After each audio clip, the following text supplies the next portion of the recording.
하나님 아버지, 저희를 오늘도 이렇게 예배하는 자리로 불러주시니 감사합니다. 이 위태롭고 불안하고 흔들리는 시대에 저희를 홀로 두지 아니하시고 함께 하시고 지키시는 은혜를 허락하시니 참으로 감사합니다. 한 해가 바람처럼 지나고 이제 한 달밖에 남지 않은 것을 보고 저희도 깜짝 놀라게 됩니다.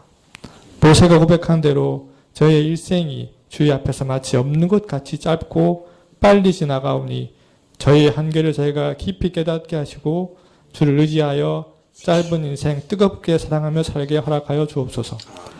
사랑이 없이는 모든 것이 무익하다 하셨는데 저희가 하나님을 사랑하고 이웃을 사랑하는 마음으로 이것도 하고 저것도 하게 하옵소서. 젊은이들을 붙드셔서 하나님이 이 세상 가운데 설 자리를 주시고 지탱시켜 주심을 그들의 삶의 경험으로 고백하도록 허락하여 주옵소서. 노년의 성도들을 붙들어 주소서. 주께서 주를 의지하는 자를 노년에도 수치를 당케 하지 아니하신다 하셨는데 주를 의지함으로 몸과 마음 힘을 얻게 허락하여 주옵소서. 주의 말씀을 전하는 자에게 지혜와 힘을 더하시고 듣는 자들에게 들을 귀와 깨닫는 마음과 순종할 의지와 지혜를 허락하여 주옵소서. 예수님의 이름으로 기도합니다. 아멘.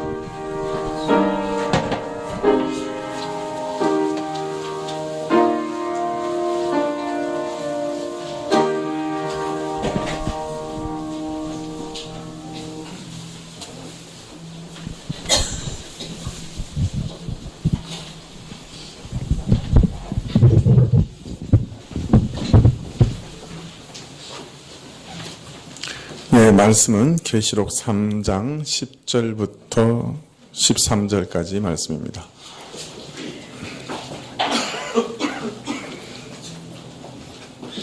계시록 3장 10절부터 13절까지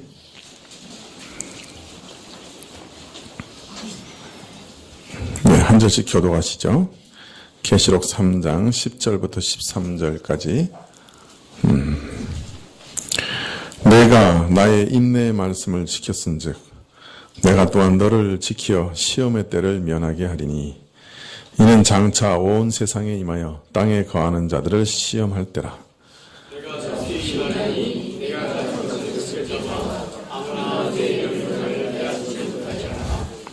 이기는 자는 내 하나님 성전의 기둥이 되게 하리니 그가 결코 다시 나가지 아니하리라. 내가 하나님의 이름과 하나님의 성 곧 하늘에서 내 하나님께로부터 내려오는 새 예루살렘의 이름과 나의 새 이름을 그의 위에 기록하리라.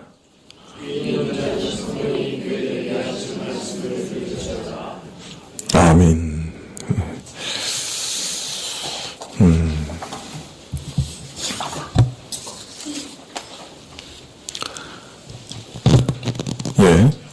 빌라델비아 교회는 그 도시에 상주하고 있는 유대인들로부터 많은 고난을 받았음에 틀림없습니다.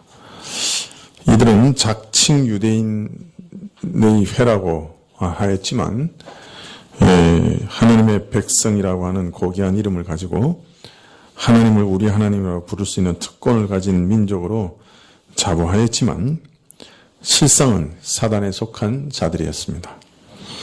사단에게 하수인 노릇하는 사단의 회에 불과했던 것이죠. 그런데 이 빌라델비아 교회는 이런 유대인들로부터 모진 핍박을 받았습니다. 그럼에도 불구하고 주의 말씀을 지키며 그의 이름을 부인하지 않았지요. 빌라델비아 교회가 어떻게 이렇게 할 수 있었는가? 매우 작은 능력을 가지고 참 가난한 교회가 도저히 자신의 힘으로는 감당할 수 없는 이런 시험을 어떻게 감당할 수 있었는가? 빌라델비아 교회가 작은 능력 가운데 이런 환난과 시험을 잘 이기고 참 예수님의 말씀과 이름을 부인하지 않을 수 있었던 것은 바로 우리 예수님께서 교회를 위해서 문을 열어놓으셨기 때문이다. 그렇게 말씀하고 있습니다. 예수님을 그리스도시요 하나님의 아들이라고 고백하는 그 믿음의 반석 위에 세워진 교회를 가리켜 음부의 권세가 이기지 못하리라 그렇게 약속하셨는데 그 말씀 그대로 가난하고 무능한 교회임에도 능히 사단의 권세를 이길 수 있었던 것은 열면 닫을 자가 없고 닫으면 열 자가 없는 권세를 가지신 그리스도께서 친히 교회를 위하여 은혜의 문을 열어놓으셨기 때문이라 그렇게 말씀하고 있습니다. 그러나 혹독한 핍박을 받으면서도 주의 말씀을 지키며 그의 이름을 부인하지 않는 이러한 일은 가난한 교회를 위하여 그 문을 열어놓으시고 오직 주의 말씀을 따라 살아가게 하신 그 일은 겉으로는 화려하고 대단한 모습으로 드러나지 않습니다. 만약 그랬다면 빌라델비아 교회를 향하여 가난한 교회라 내가 적은 능력을 가지고 있다 그렇게 말씀하지도 않으셨겠지요. 참 믿음이라고 하는 것은 밖으로 잘 드러나지 않습니다. 우리 영혼 깊은 곳에서 이루어지는 일이요 오직 성령의 열매로 사랑의 열매로 나타나는 것이기 때문에 사람의 눈에는 잘 띄지 않는 것이죠. 관심을 가지고 깊이 들여다보고 살피는 대신에 그저 스쳐 지나가기 쉽기 때문에 아무도 알아주지 않으니까 이런 은혜를 입은 자도 사실은 스스로 위축됩니다. 참 하나님이 성령으로 여러 가지 은혜를 주시고 끊임없이 성장케 하시는데도 그런 것들은 바깥에서 볼 때 잘 드러나지 않아요. 그리고 또 그렇다고 또 한꺼번에 확 드러나는 것도 아니고 뭐 일치월장해서 그냥 막 갑자기 사람이 뭐 한순간에 확 변하는 것도 아니고 그러니까 그런 것들은 잘 드러나지 않습니다. 그래서 스스로도 위축되기 쉽죠. 나 참 세상에서 가진 것이 없다. 난 참 가난한 사람이다. 그렇게 위축되기도 쉽죠. 교회도 마찬가지죠. 참 가난하고 참 빈약한 교회다. 자칫 시리에 빠지고 낙심에 빠지기가 쉬운 것입니다.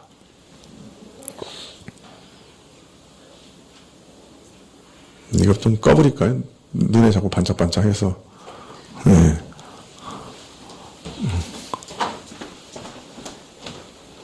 네, 감사합니다. 뭔가 새로운 게 있으니까 신경을 건드리네요. 원래 설교는 예민한 예술입니다. 여러분 눈동자 하나에도 이렇게 영향을 받는 게 이 설교입니다.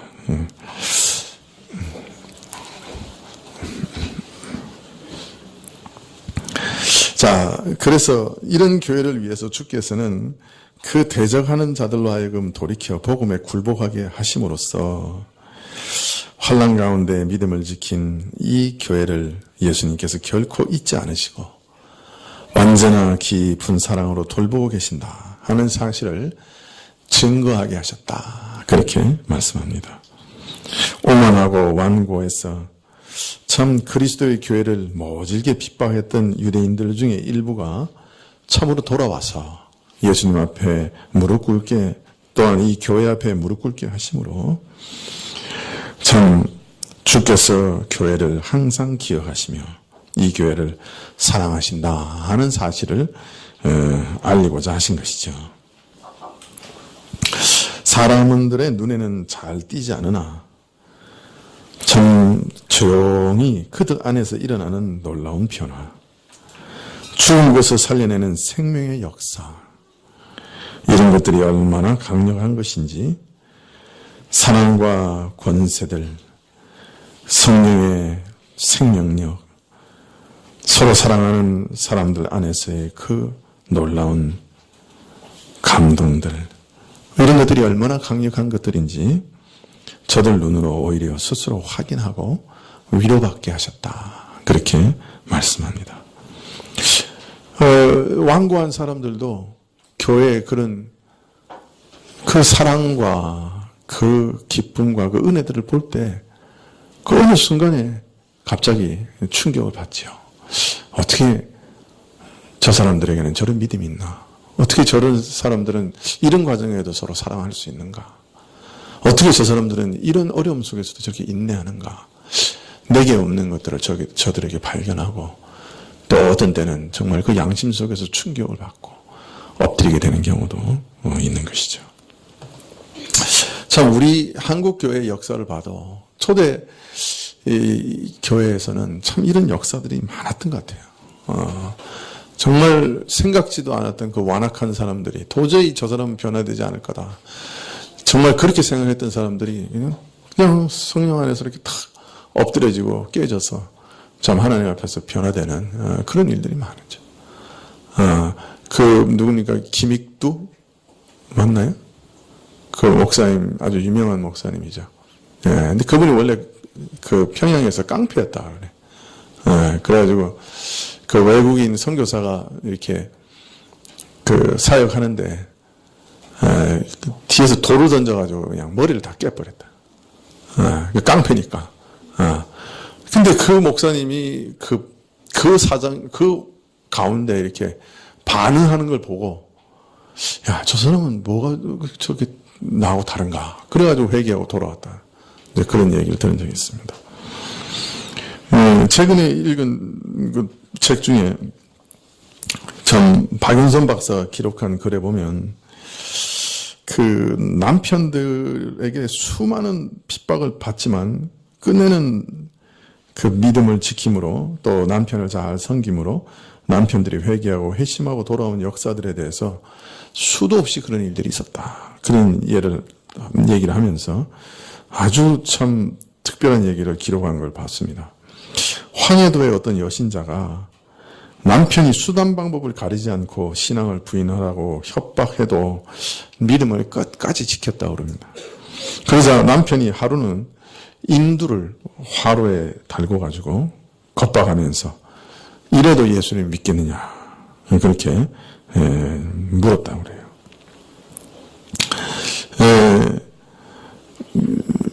그랬더니 부인이 그 뻘건 인두 앞에서도 나는 그래도 믿겠다 그랬답니다.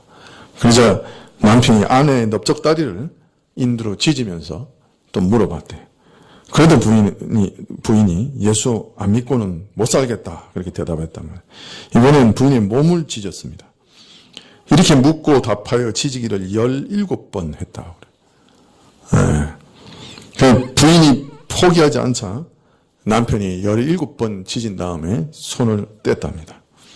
근데 놀라운 거는 그날 밤에 그 남편이 통곡하고 회개하고 예수 믿었다. 참 끝까지 믿음을 지킨 여인을 위해서 그 남편의 영혼을 주셨던 거죠. 그래서 참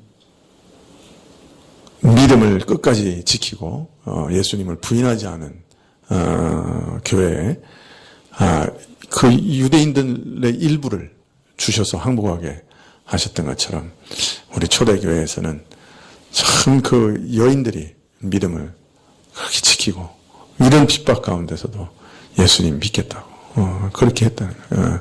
근데 그래가지고 하여튼 그 완고한 남편들이 돌아온 그 간증이 그냥 부지기수로 많았죠. 전 부지기수로 많았다. 네, 저는 이런 간증은 처음 읽어봤기 때문에 여러분에게 소개합니다. 어휴, 인두를 17번. 그 남편도 지독하고, 그런데 남편이 나중에 그날 밤에 아주 대성통곡을 하면서 회개했다. 믿음의 승리를 가지고, 믿음으로 승리해서 남편의 영혼을 구원한 일을 말씀하고 있습니다. 예. 요새 이러면 당장 이용감이죠. 예. 예. 철창으로 갔을 건데.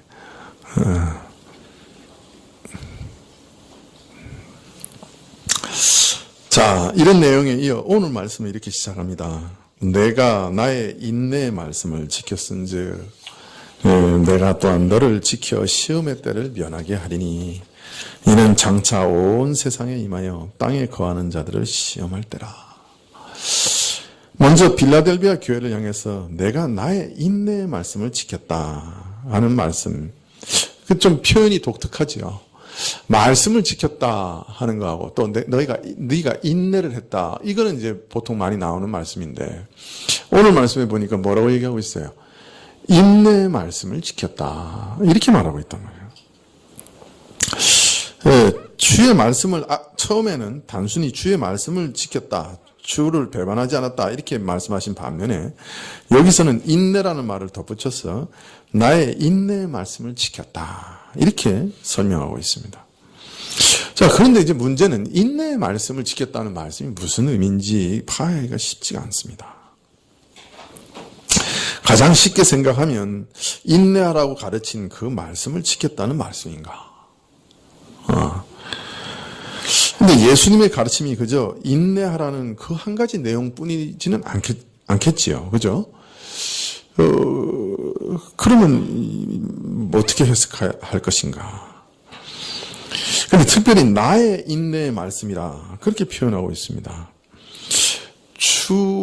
주께서 하신 인내의 말씀. 그런 뜻인가요? 주의 말씀을 지키는데 인내가 필요하다는 말씀일까요? 그러니까 인내하라는 주의 말씀이냐 아니면 주의 말씀을 지키는데 인내가 필요하다는 말이냐 어느 쪽인 것 같습니까? 근데 주의 말씀, 주의 말씀이잖아요. 그죠? 나의 인내의 말씀이라고 그랬으니까. 그러나 주의 말씀이 인내하라는 말 한 가지만 주셨지는 않을 거예요. 그죠? 그렇다면 아마 주의 말씀을 지키기 위해서 인내가 필요한, 인내가 요구되는 그런 말씀이라는 의미가 되겠지요. 인내하지 아니하면, 인내의 연단을 받지 않으면 지킬 수 없는 말씀이라. 그런 뜻에 가깝지 않은가 여겨집니다. 사실 모든 주의 말씀을 순종하려면 인내가 필요하지요. 우리가.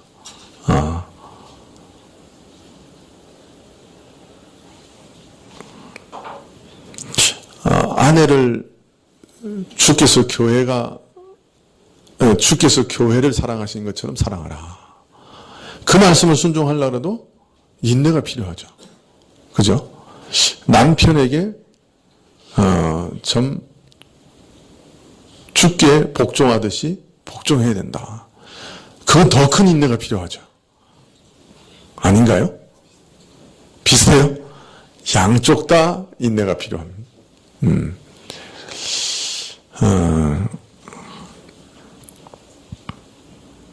주의 말씀을 지키고 주의 이름을 지키는데 그 이름을 배반하지 않는데 어찌 인내가 필요하지 않는 것이 있겠습니까? 혹독한 핍박 중에도 끝까지 인내하여 주의 말씀을 지키는 것, 그것으로 인해서 내 연단이 확인된 것, 그것을 뜻하는 것이라고 하겠죠. 바울은 가르치기를 신자는 그리스도를 믿음으로 의롭다함을 받고 하나님과 화목하게 되며 장차 나타날 영광을 소망 중에 기다리면서 살아간다고 말합니다. 그러나 이러한 신자가 이 땅에 사는 동안에는 끊임없이 환난을 당할 것을 또한 가르칩니다. 다만 이 환난은 무의미한 환난이 아니라 그저 까닭 없이 고생만 죽지 않은 그런 어려움이 아니라 우리 신자에게 인내를 이루는 환난이요. 이 인내는 연단을 이루고 연단은 더 깊고 확실한 견고한 소망을 이룬다. 그런 뜻에서 유익한 고난을 받게 된다. 그렇게 말하고 있습니다. 중한 핍박 중에서도 말씀을 지키며 예수님을 부인하지 아니한 빌라델비아 교회를 향해서 내가 나의 인내의 말씀을 지켰다 하신 말씀은 아마 이런 맥락에 비추어 이해한다면 그 뜻이 참으로 올바로 드러난다 그렇게 말할 수 있을 것입니다.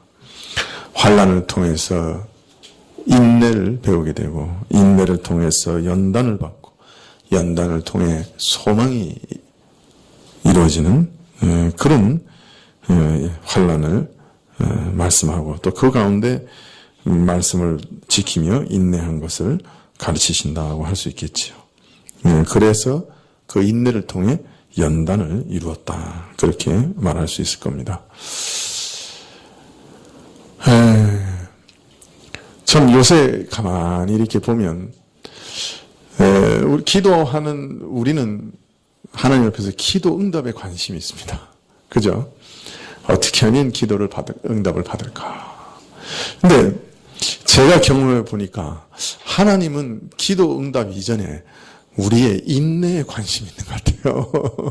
무슨 말인지 이해가 되십니까?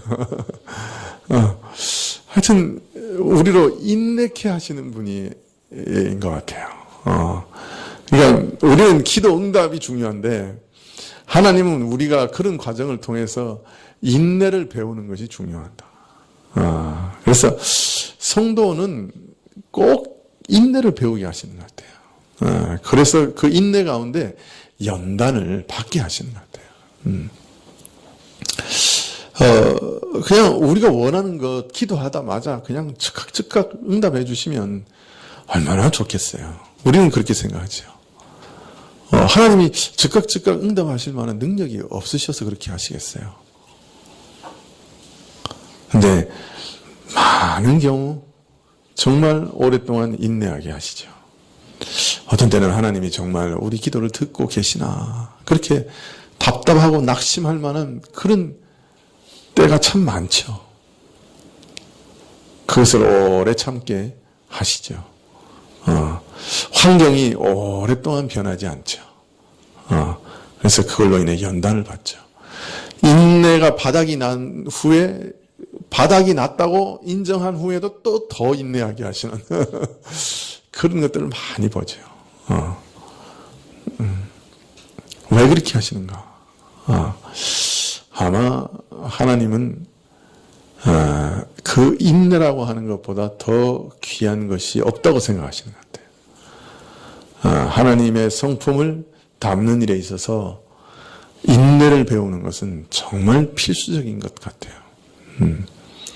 그래서 참 이상하게도 하나님은 좋은 걸 주실 때도 종종 우리로 오래 기다리게 하시는 것 같아요. 인내하게 하시는 것 같아요. 그래서 우리가 어디서든 참고 견디는 것을 배우고야 말도록 반드시 그 일을 하시는 것 같아요. 그래서 신자는 무슨 방식을 통해서라도 인내를 배우게 됩니다. 참 이상하게도. 질병을 통해서도 인내를 배우게 되고, 갑갑한 환경을 통해서도 인내를 배우게 되고, 참 오랫동안 기도해서 하지만 그 응답이 더딤으로 참으로 인내를 배우게도 되고, 참 인내하기 어려운 사람과 같이 붙여놓고 끝까지 인내하도록 만드셔서 인내를 배우게 하시기도 하고, 하여튼 인내를 배우게 하시는 방식이 수도 없이 많은 것 같아요. 그런데 그거는 분명한 것 같아요. 인내를 배우게 하신다는 건 분명한 것 같아요. 빌라델비아 교회는 정말 능력도 없고 어떤 면에서는 가난하고 빈약한 교회였지만 또 하나 놀라운 것은 인내를 배운 교회였어요. 그죠? 주의 말씀을 지키고 주의 이름을 배반하지 않았을 뿐 아니라 인내케 하시는 그 말씀을 지켰어요. 다른 말로 말하면 말씀을 지키기 위한 인내를 늘 감당해냈어요. 그러니까 오래 참았다고요. 오래 참았다고. 하나님의 약속이 우리 안에 이루어질 때까지 오래 참았다. 하나님께서 내 모든 고통과 고난 가운데 건져주실 때까지 오래 참았다. 내 질병을 고쳐주실 때까지 오래 참았다. 내 환경을 바꿔주실 때까지 오래 참았다. 오래 참는 것을 배웠습니다.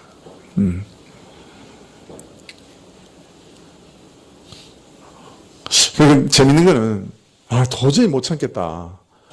그래가지고 나는 인내를 더 이상 못 배우겠다고 내가 도망가잖아요.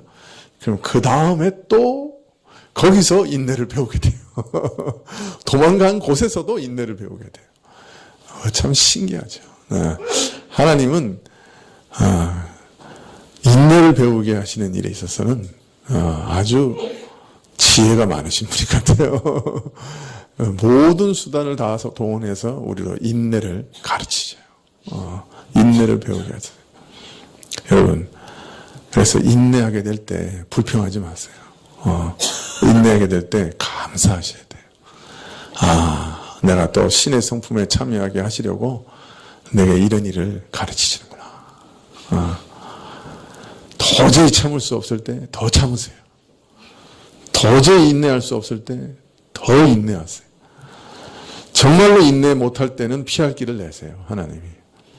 네, 그러나 하나님께서 인내하라고 하실 때 도망가지 마세요. 네. 기쁜 마음으로 주님, 이게 주의 뜻이옵니까? 감사합니다. 감사합니다. 주의 뜻이 이것이라면 제가 여기서 인내를 배우겠습니다. 그렇게 하세요. 아마 우리 인생에 괴롭지 않으면 인내라고 하는 걸 못 배울 거예요. 그죠? 답답하지 않으면 인내라는 걸 못 배울 거예요. 우라통이 터지는 일이 없으면 인내를 못 배울 거예요. 그러나 하여튼 그런 환경 속에서 인내를 배우게 하실 때 온전히 배우십시오. 하나님께 화내지 마시고요. 하나님께 우라통 터뜨리지 마시고요. 분내지 마시고요. 오히려 그때 하나님 정말 인내를 배우게 하시는 용광로 속에 들어와 있습니다. 하루하루를 사는 것이 힘들지만, 견딜 수 없이 뜨겁지만 여기서도 인내를 배우게 해주십시오. 그렇게 하십시오. 그리스도의 성품을 담게 하실 겁니다. 우리를 깎아내시고 우리도 모르게 하나님을 담게 만들어내실 겁니다. 연단이 다 이루어지는 날 하나님께서 우리를 풀어주시겠지요. 대단히 죄송스러운 말씀이지만 어떤 경우에는 죽음을 통해서만 풀어지는 것도 있습니다. 그때까지 인내해야 되는 것은 인내해야 돼요.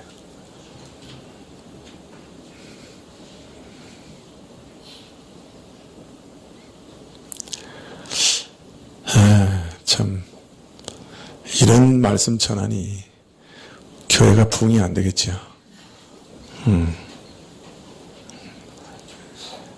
속 들으면 속 시원하고 그래 된다. 믿는 자는 능치 못할 일이 없다. 이렇게 돼야 되는데, 내게 능력 주시는 자 안에서 내가 모든 것을 할 수 있다. 근데 그것도 잘 봐요, 문맥에서. 내게 능력 주시는 자 안에서 모든 것을 할 수 있다. 그 앞에 무슨 말씀 나옵니까? 예? 내가 가난에 처할 줄도 알고 부에 처할 줄도 알고 모든 형편에서 일체의 비결을 배웠나니 내게 능력 주시는 자 안에서 내가 모든 것을 할 수 있다. 그런 말입니다. 어떤 분이 식당에 내게 능력 주시는 자 안에서 모든 것을 할 수 있다. 현판을 탁 걸어놨어요. 나무로 새겨가지고. 어떤 목사님이 그랬대요. 이 집 주인은 둘 중에 하나다.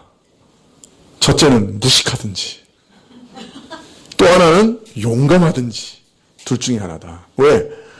내게 능력 주시는 자 안에서 모든 것이 다 할 수 있다 하는 말을 내가 이 가게 안에서 능력을 받아가지고 부자 되고 가게가 번창하리라고 생각해서 붙였다면 그건 뭐예요? 무식한 거예요.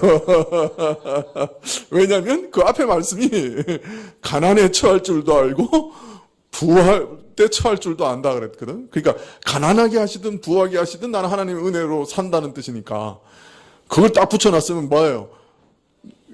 그걸 내가 부자 될 것이라고만 생각해서 붙여놨으면 무식한 거고, 만약 그 뜻을 알고 붙였으면 용감한 거지. 왜? 내가 망할 수도 있고 흥할 수도 있는데 어느 쪽이든 하나님의 능력 안에서 내가 능히 감당하리라 그 말 아니에요. 그러니까 내가 망할 수도 있다 그러고 붙여놓은 거니까 용기 있는 거지. 예. 그래서 말씀도 잘 골라서 붙여야 되는 거예요.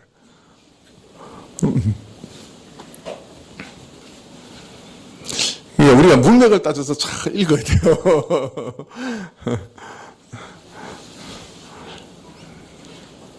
내게 능력 주시는 자 안에서 나는 끝까지 인내할 수 있다. 이건 맞는 말이죠. 그죠? 내게 능력 주시는 자 안에서 내가 끝까지 인내할 수 있다. 우리는 할 수 없죠. 하나님이 우리에게 주시면 할 수 있죠. 내가 가난에 처할 줄도 알고 부함에 처할 줄도 알고 일체의 비결을 배웠다. 어떻게? 하나님이 능력을 주셔서. 그래서 내가 모든 것을 할 수 있게 됐다. 극한 가난 가운데도 살아갈 수 있게 됐고, 아주 부한 가운데서도 주의 뜻을 따라 주를 배반하지 않고 살아갈 수 있는 그런 은혜를 배웠다. 그 얼마나 좋아요. 우리는 별로 안 좋아하죠. 우리는 부자 되는 능력의 지름길을 발견했다. 이걸 좋아하죠. 그러나 마지막 날 가서 보세요. 우리가 하나님 앞에서 인내를 배운 것이 얼마나 영광스러운 일인가 하는 것을 발견하시게 될 거예요. 오래 참게 하신 그 일이 얼마나 우리에게 복을 주신 일인가 하는 것을 발견하게 될 겁니다. 지금은 오래 참는 것이 다 힘들죠. 우리에게 너무너무 힘든 일이죠. 우리가 제일 못하는 거죠. 저도 보면 오래 참는 거 제일 못하는 것 같아요. 네. 제일 못하는 것 같아요. 그래서 하나님이 제일 많이 시키는 것 같아요. 오래 참으라, 오래 참으라. 기도해놓고 얼마나 오래 참아야 됩니까? 또 기도하고, 또 기도하고, 또 참고, 또 참고, 또 기도하고. 근데 그것이 하나님의 복입니다. 믿으십니까? 예. 왜 웃으세요?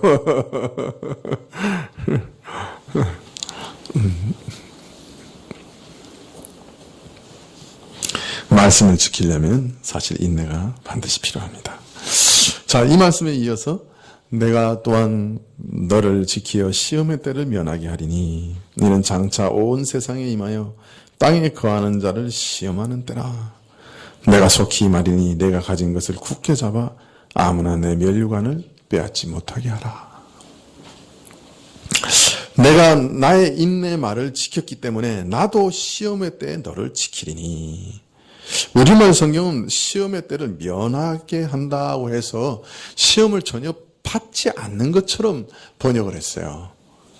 그런데 사실은 이런 뜻이 아닙니다. 더 분명히 말씀드리면 원래 말은 지킨다, 보호한다는 말입니다.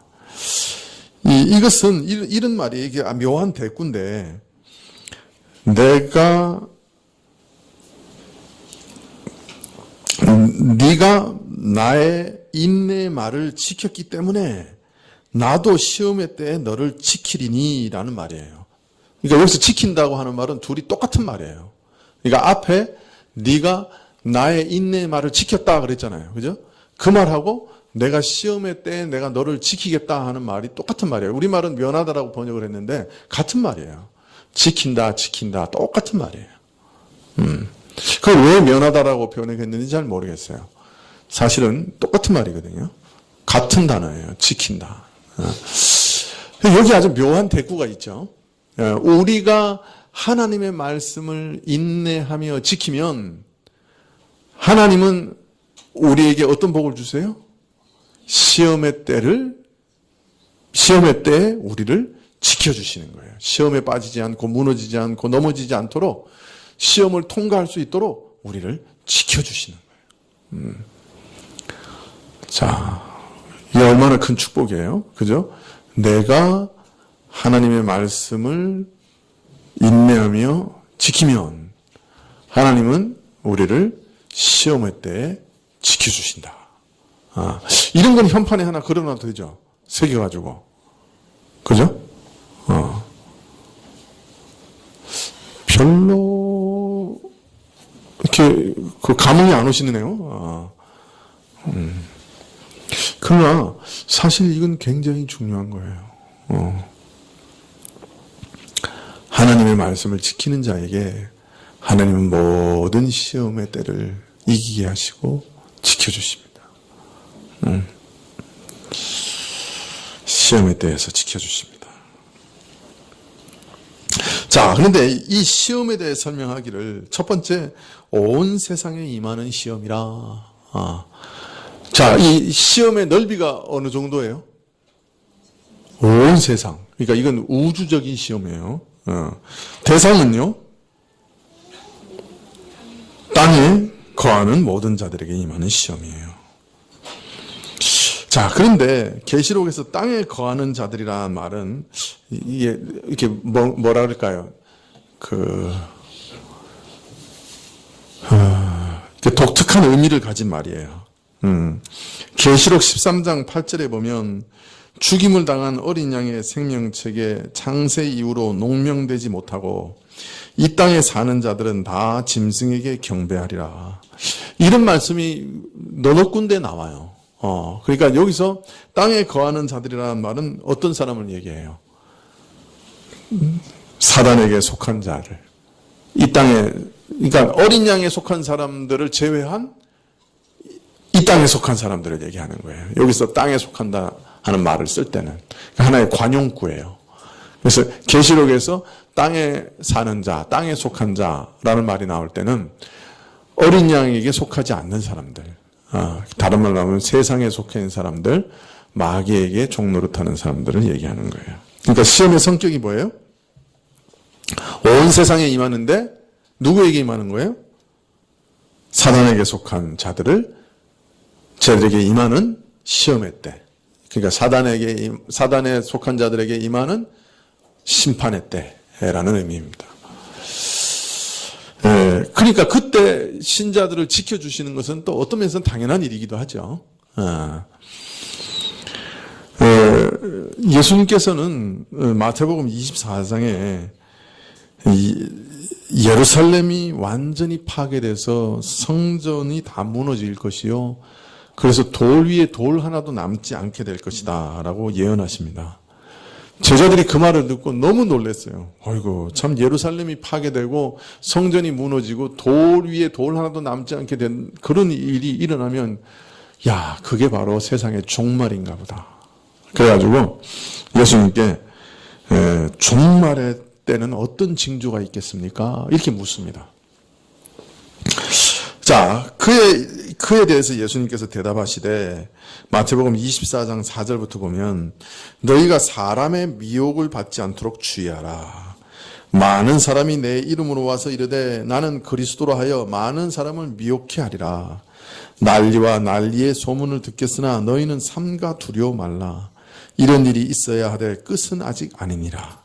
민족이 민족을, 나라가 나라를 대적하여 일어나겠고 처처의 기근과 지진이 있으리니 이 모든 것이 재난의 시작임이라. 예수님께서는 거짓 미혹과 전쟁과 기근과 지진과 같은 환란이 끊임없이 있을 것이라고 예언하면서 맨 마지막에 이 모든 것이 재난의 시작이다 이렇게 얘기하고 있어요. 그리고 조금 있다가 또 끝까지 견디는 자는 구원을 얻으리라 이렇게 얘기하세요.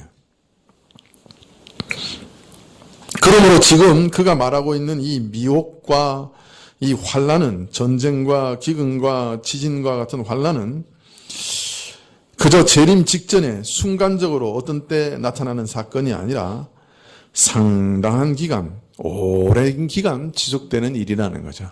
그리고 또 말씀하시기를 재난의 시작이라고 얘기하셨으니까 어떤 면에서는 예수님의 초림부터 재림까지 계속 이어지는 이 말세의 특징이 바로 이것이다 라고 말씀하고 계시는 거예요. 그래서 이 예수님의 초림과 재림 사이에 이 말세의 가장 중요한 특징이 뭐냐? 그 두 가지라는 거예요. 하나는 뭐예요? 미혹이라는 거예요. 많은 사람들이 거짓 선지자로 또 거짓 그리스도로 적그리스도로 와서 내가 그리스도라 이렇게 미혹하기도 하고 많은 잘못된 미혹을 가르칠 거라는 거예요. 그래서 첫 번째, 이 마지막 세대의 첫 번째 특징은 미혹, 두 번째는 환란. 그 규모가 전 지구적인, 항상 이 지구상에는 환란이 끊일 날이 없는 거예요. 전쟁, 기근, 가뭄, 홍수, 그죠? 질병, 뭐 이런 환란이, 지진, 이런 것이 끊일 새 없이 일어날 것이라는 거예요. 그래서 24장 14절에 보면 이 천국 복음이 모든 민족에게 증거되기 위하여 온 세상에 전파되리니 그제야 끝이 오리라. 그러니까 이것은 재난의 시작이라고 얘기해 놓으시고 이런 일들이, 그런데 복음이 땅끝까지 전파돼야 끝이 오리라고 얘기하셨으니까 예수님의 초림과 재림 사이에 일어날 모든 일의 특징이 미혹과 환란이다. 이렇게 이해할 수가 있는 것이죠. 자, 오늘 온 세상에 임하는 환란, 온 세상에 임하는 이 시험이라고 하는 것이 예수님의 초림과 재림 사이에 일어날 이 모든 환란을 뜻하고 이 모든 시험을 뜻하는 것이냐, 이 미혹과 환란을 뜻하는 것이냐, 아니면 또 다른 의미가 있느냐, 그게 문제인데요. 왜냐하면 마태복음 24장 21절 이런 초림과 재림 사이의 특징을 설명해 주신 다음에 24장 21절에 아주 전무후무한 큰 환란에 대해서 설명을 하십니다. 이는 그때 큰 환란이 있겠습니다. 창세로부터 지금까지 이런 환란이 없었고 후에도 없으리라. 그날들을 감하지 아니할 것이면 모든 육체가 구원을 얻지 못할 것이나 그러나 택하신 자들을 위하여 그날들을 감하시리라. 여기 보면 예수님 재림하기 직전에 아주 큰 환란이 있을 것을 또 예언하고 계십니다. 택한 자라도 미혹하려고 할 마지막 시대, 그날을 감하지 아니하면이라는 표현이 암시하듯이 이 큰 환란도 상당한 기간에 걸쳐서 지속될 것을 알리고 계시는데, 그 기간이 상당히 오래지 않는다면 그날을 감한다 이런 표현을 쓰지 않으셨겠지요. 상당히 긴 시간 동안, 그러나 전무후무한 환란이 있을 것인데 이것에 대한 예언인지 참 분별하기가 어렵습니다. 많은 주석학자들은 이 후자, 마지막에 있을 이 전무후무한 시험에서 지켜주신다, 이렇게 많이들 해석하고 계세요. 마태복음 24장에서는 주님의 재림과 세상의 종말의 징조에 대해서 물었습니다마는 예수님께서는 오히려 그가 이 땅에 오신 것과 더불어 시작된 마지막 시대 전체를 말하면서 초림부터 시작해서 재림으로 마감되는 기간 전체에 적용될 대답을 주시며, 그 기간 전체의 특징이 미혹과 환란이라고 말씀하시면서 처음부터 예수님의 재림까지 환란과 미혹은 끊이지 않고 또 마지막 재림 직전에는 가장 큰 환란이 오게 될 것을 예언하고 있다고 할 수 있습니다. 오늘 계시록에서 시험의 때에 지키신다 하는 말씀은 온 우주적인 시험을 얘기하고 있고 또 믿지 않는 모든 자들에게 임하는 심판임을 분명히 하고 계시는데, 그렇다면 아마 이 두 가지 환란을 다 말씀하고 계시는 것이 아닌가.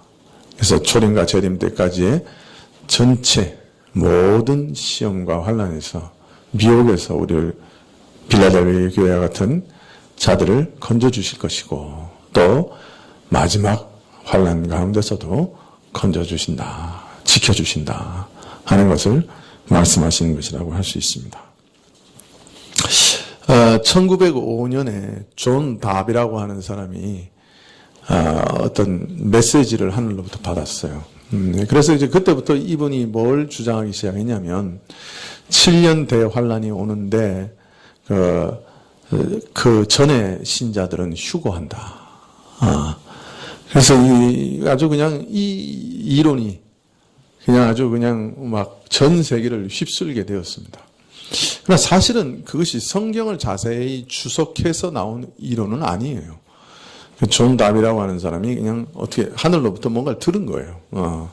근데 오늘 성경 말씀들을 가만히 살펴보면 그 환란에서부터 면하게 된다고 얘기하시는 게 아니에요. 그러면 뭐 7년 전에 이렇게 다 휴거가 돼서 큰 환란은 지나가지 않고 신자는 면하게 된다. 그렇게 해석할 수도 있겠죠. 면하게 된다고 했으면. 그럼 사실은 환란 가운데 지키신다고 했어요. 그렇기 때문에 그런 7년 대환란 전에 모든 사람들이 휴거될 것이다. 이런 것은 성경적이지 않습니다. 성경은 항상 마지막 날 나팔이 불 때까지 예수님을 기다리는 모든 성도는 환란을 통과해야 될 것이고, 이중으로 예수님이 오시는 재림이 아니란 말이에요. 단 한 번 재림하시고 그리고 그날 모든 것을 끝내시리라 그렇게 얘기하고 계신다고요. 그러니까 우리가 이제 너무나 이 존 다비가 만들어 놓은 이 보통 이제 세대주의적 전천연설이라고 그러는데 이런 얘기를 너무 이렇게 정설로 또한 너무 많이 들어와서 그런 것들을 이렇게 아주 그 성경이 말하는 것이다 이렇게 오해하면서 이렇게 생각하고 있는 분들이 많은데 사실 성경은 그런 얘기를 하지 않고 있습니다. 성경은 예수님 재림 때까지 우리가 모든 환란을 통과하게 되어 있다 그렇게 말하고 있어요. 그리고 거기서 지켜주신다. 우리를 반드시 지켜주신다. 그렇게 말씀하고 있습니다. 자, 내가 속히 이 말이니 내가 가진 것을 굳게 잡아 아무나 내 면류관을 빼앗지 못하게 하랴. 참 이러한 말씀을 보면 예수님께서 지금 말씀하실 때 분명 예수님의 재림을 깊이 의식하고 계시다고 하는 것을 알 수가 있습니다. 초림부터 재림까지 이어지는 그 모든 역사 가운데 내가 너를 시험을 면하게 할 것이요 너를 지켜주시리라 그렇게 약속하고 계신다 하는 것을 알 수가 있는 것이죠. 12절에 보면 이기는 자는 내 하나님 성전의 기둥이 되게 하리니 그가 결코 다시 나가지 아니하리라. 내가 하나님의 이름과 하나님의 성 곧 하늘에서 내 하나님께로부터 내려오는 새 예루살렘의 이름과 나의 새 이름을 그의 위에 기록하리라.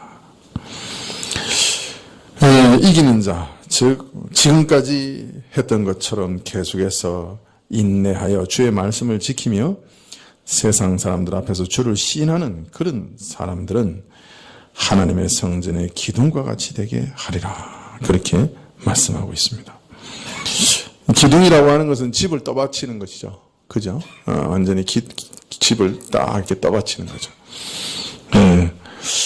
그래서 참 어떤 때는 교회 성도들을 볼 때, 야, 저 사람은 정말 교회 기둥 같다. 그런 생각이 들 때가 있죠.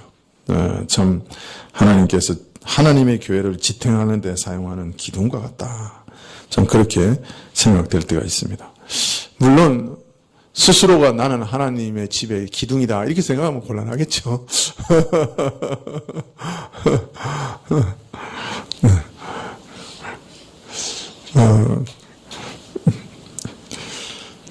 우리가 뭐 어떻게 감히 내가 하나님의 교회의 기둥이다 이렇게 얘기할 수 있겠어요.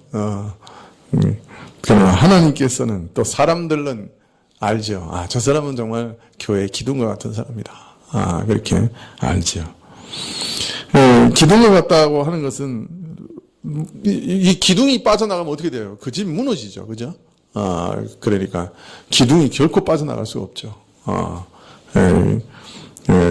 그가 거룩한 곳, 그 성전에서 쫓겨나는 일이 절대로 없을 것이다. 그런 의미도 그 안에 포함되어 있는 것이죠.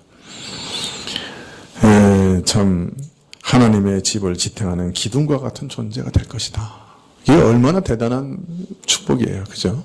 네, 하나님의 교회를 지탱하는 기둥과 같이 쓰인다. 어떤 사람이 인내로서 하나님의 말씀을 순종하고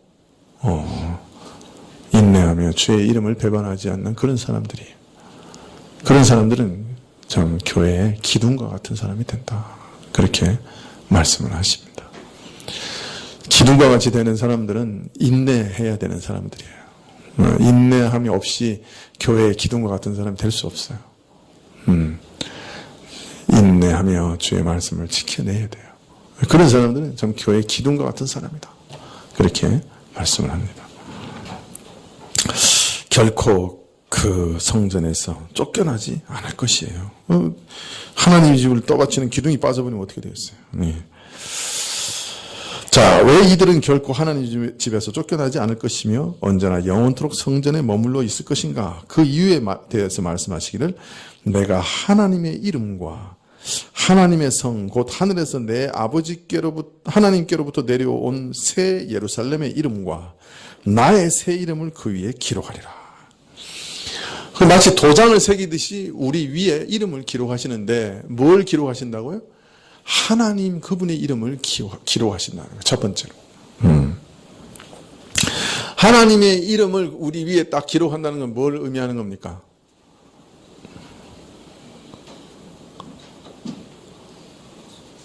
여러분, 소 같은 경우 낙인을 딱 찍죠. 그럼 그 낙인은 뭐예요? 이 소는 누구누구의 것이다. 그런 뜻이죠. 하나님의 이름을 우리 머리나 이렇게 딱 인백이듯이 딱 기록하면 그건 무슨 말이에요? 이 사람은 하나님의 것이다. 그런 것이죠. 또 그 이름 위에 새 예루살렘의 이름을 딱 기록한다는 말은 뭐예요? 그 사람에게 그 예루살렘의 시민권을 가진 사람이다. 그런 뜻이죠. 네. 이건 뭐 한 2장 남았는데 3마디로 요약해서 말하면 그 말이에요. 첫 번째는 하나님의 것이다. 두 번째는 이 사람은 새 예루살렘의 시민권을 가진 사람이다. 마지막으로는 그리스도의 이름을 새기시겠다. 그리스도의 소유다. 그런 말입니다. 하나님께서 이 사람은 내 거야. 그렇게 얘기한다는 거예요. 이 사람은 천국의 시민권자야. 이 사람은 그리스도의 것이야.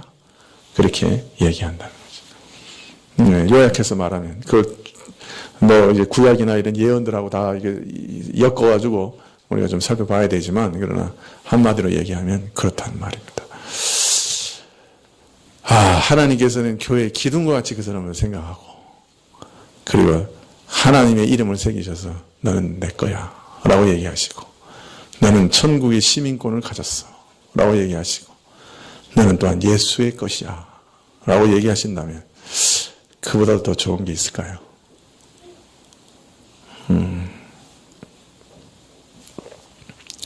어떤 사람들에게 이런 복을 주신다고요? 인내하며 주의 말씀을 지키는 사람들, 인내하며 주의 이름을 배반하지 않는 사람들, 이런 사람들에게 이런 복을 주시겠다. 그렇게 말씀하십니다. 여러분들 다 주의 말씀을 인내하시고 또 주의 이름을 배반하지 않는 그런 은혜를 얻어서 하나님이 너는 내 것이다 라고 말씀하시는 그런 사람들이 다 되시기를 축원합니다.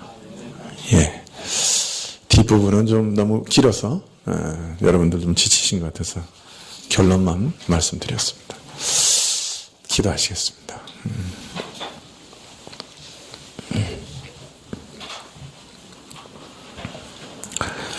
참으로 우리가 제일 하지 못하는 일이 참 인내하는 것입니다.